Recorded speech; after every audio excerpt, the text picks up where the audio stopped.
friends, and welcome to Playtime. I was thinking today about all the different ways that you can measure something.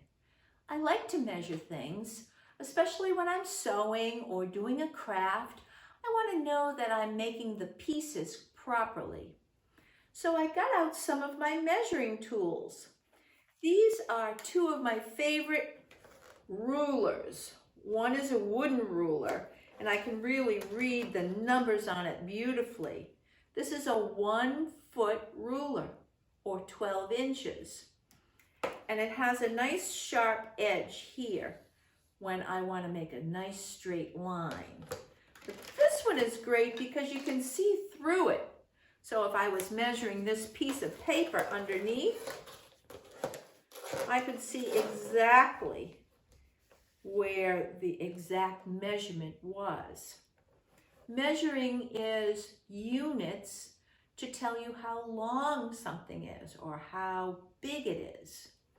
I love this measure. This is a tape measure for kids. It makes some really neat noises. And it rolls out with all the numbers so that you can measure by inches.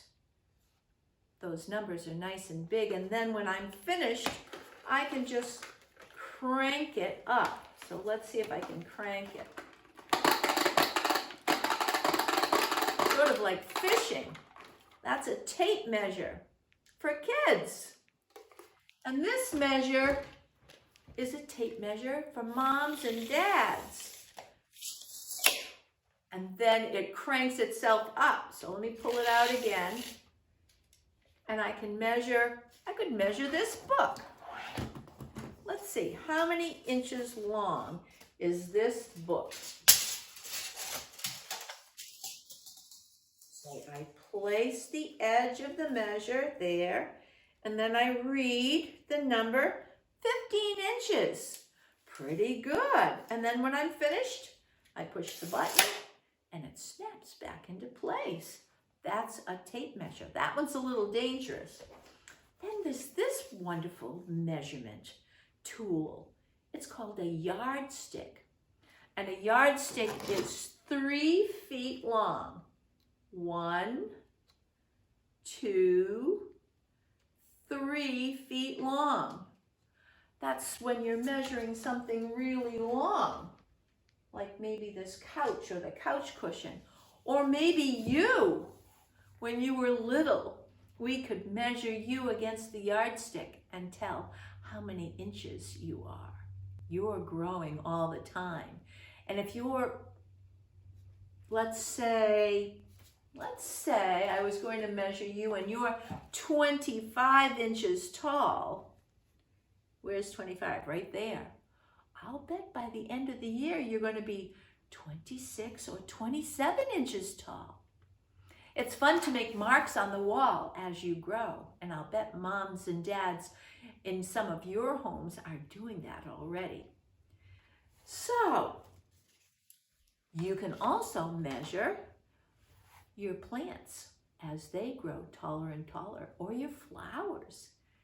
So find a measuring tool that you really like, and let's measure some things in your home or in your room. Things that are growing, and you can see how big they're getting by taking the measurement. I hope you'll try it.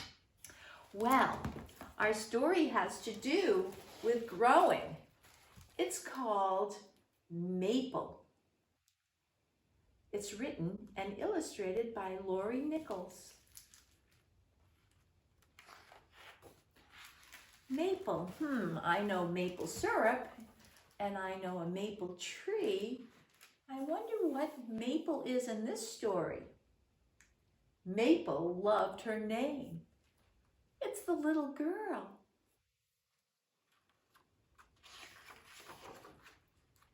When she was still a whisper in her mommy, her parents planted a tiny tree in her honor. And even though Flavia, Millie, Jane, Lena, Lily, or Constance were all good names, Maple was the perfect fit.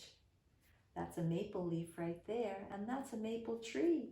And there's Maple when she was born. How sweet she is in her basket. And as Maple grew, so did her tree. First it was tiny, and then it grew more, and even more after the growing season, it was a little taller. And look, I wonder how old she is there. The tree surely is getting bigger. Sometimes when Maple was noisy, which is a lot, her parents set her outside to play. Her tree didn't mind if she was loud.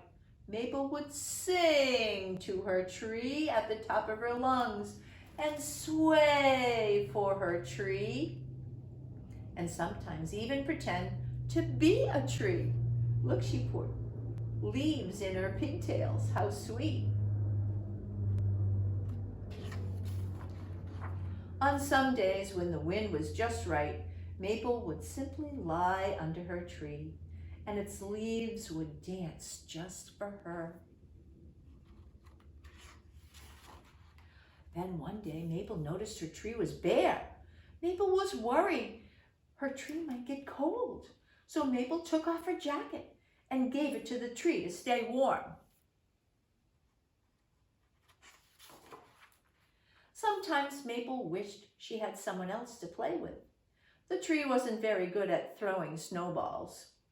She wondered if the tree felt the same way.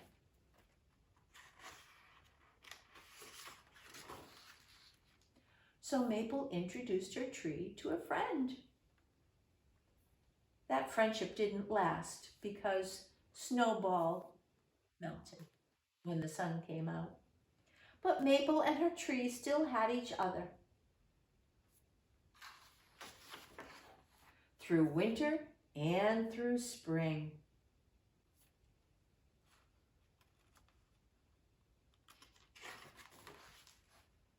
Then one day something surprising happened. Look.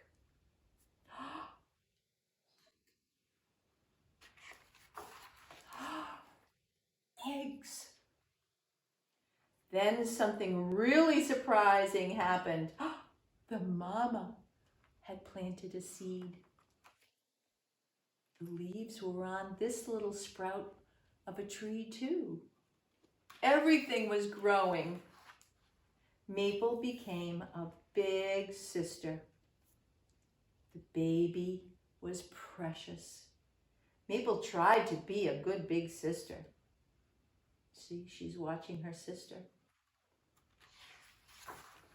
If the baby was cold, Maple gave the baby her hat and gloves. If the baby was lonely, Maple would share her special friends and line them up for her baby sister. But Maple couldn't always make the baby happy, which is understandable. And when the baby was noisy, which was a lot, Maple would take her outside to play. And something magical happened. Look at this tree is growing too. There's the maple tree. Maple's tree danced for both of them. There were eggs in the nest high up in the tree.